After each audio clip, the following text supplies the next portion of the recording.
Hello everyone, कैसे हैं आप सब। होप सो आप बहुत अच्छे होंगे। आज का व्लॉग है गांव का व्लॉग, तो चलते हैं गांव में, मिलते हैं गांव में। Bye bye. ये था मेरा आज का व्लॉग, क्योंकि आज हमें जाना था गांव में। फिर मैंने केविन का लुक भी रिकॉर्ड किया। केविन मम्मी की तरह घूम के दिखा रहा था, ये देखो ऐसे करते हैं ऐसे। फिर मैं निकली घर से निकल के मैंने देखा गाड़ी कहाँ खड़ी हुई है। गाड़ी के पास खड़े थे चाचा जी। केविन मेरे पास आके वापस भाग गया।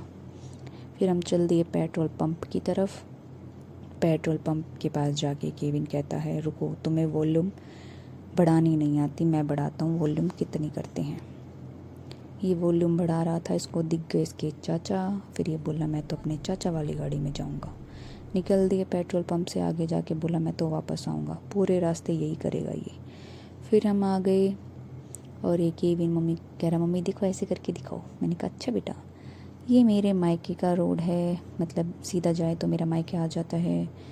मैंने सोचा चल देती हूँ मायके। मम्मी बोली गांव जाना ज़रूरी है। मैंने कहा हाँ, आते हुए उतार देना। बोली नहीं बेटा, सामान नहीं है। ये रास्ते में एक घोड़ा दिखा हमको। फिर हम हाईवे पे चल दिए। हाईवे पे जाने के बाद ज़्यादा टाइम नहीं लगता है गांव में जाने में, लेकिन रास्ते में से दादी को लेना था। ये कह रहा था मैं दादा पास जाऊं, बस इसने पूरे रास्ते यही किया, एक बार उस गाड़ी में एक बार उस गाड़ी में। फिर दादी और भांजी भी आ गए थे,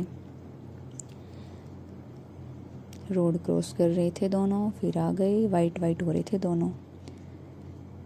फिर हम केविन को वापस लिया, क्योंकि केविन रो रहा था, जा रहा था, आ रहा था। आके फिर सो गया। ये करते करते थक गया बेचारा। गांव आते ही दादी ने मार लिया ढाठा। ये था हमारा दादा सीताराम का मंदिर। ये केविन को दादी लेके आई। घंटी बजवा रही थी लेकिन इसने नहीं बजाई।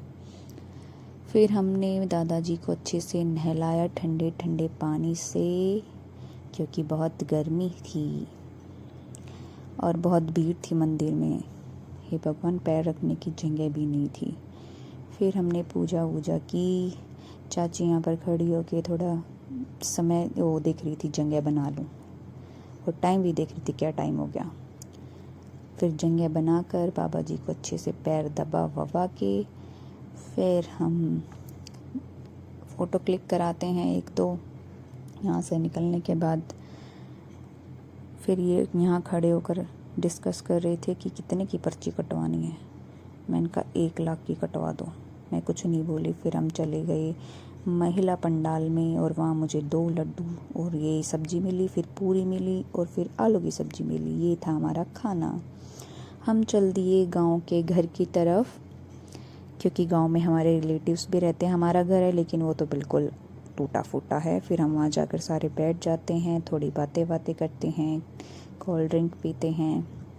फिर मैं वहाँ क्या देखती हूँ कि वहाँ पर गाय हैं, भैंस है, बड़ी गर्मी में बेचारी बंधी हुई थी। फिर हम वापस घर की तरफ चल देते हैं। दादी अब की बार हमारी वाली गाड़ी में बैठ गई, लेकिन हमारे साथ केविन नहीं था। केविन दूसरी वाली गाड़ी में था। फिर मैंने देखे अपने गांव के खेत, बड़ा मज़ा आया।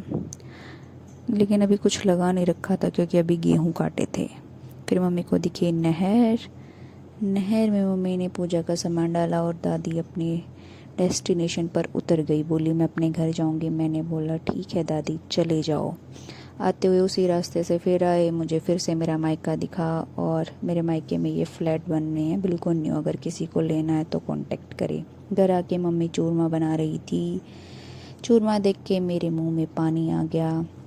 इसके लिए मम्मी ने गरम गरम रोटी डाली और गुड़ वाली शक्कर डालकर इसको अच्छे से पीस लिया, घी डालकर गर्मा गर्म। फिर मम्मी ने मेरे को बोला खाएगी। मैंने कहा हाँ, मैं बैठी हूँ, बिल्कुल वेट कर रही हूँ। मम्मी ने अच्छे से इसको पीस पास के लड्डू बना दिए।